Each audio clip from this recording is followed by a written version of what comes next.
একটু পরই সকাল হবে, তবুও জয় উঠবে না। অবশ্য জয়ের সকালে ঘুম থেকে ওঠার অভ্যেস আছে নাকি? সে ওঠে দুপুরে অথবা বিকেলে। কিন্তু আজকের ব্যাপারটা ভিন্ন। আজ বিকেল গড়িয়ে সন্ধ্যা হবে, রাত হবে।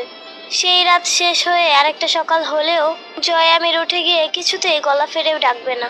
তরু, আমার শার্টের বালটা কয়দিন পর পর ধোস। কাউজানি হয়ে গেল যে ময়লা শার্ট পরে। আজ কি রাত রে? মাছ হলে হোটেলে জায়গা, ওইটা ছাড়া তো আর কিছু পাস না। জয় আমিরের আরেকটা বিষয় জানা দরকার ছিল। কুষ্টিয়াতে একটা কাণ্ড হয়ে গেছে। শেষ রাতে মার্জিয়ার প্রসব বেদনা উঠেছিল।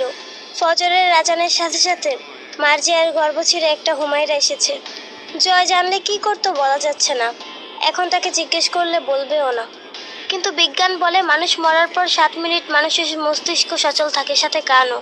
এখন খবরটা দিলে জয় আমির শুনবে কি? কিন্তু এখন বলবে কি? অন্তুটাও তো জানে না।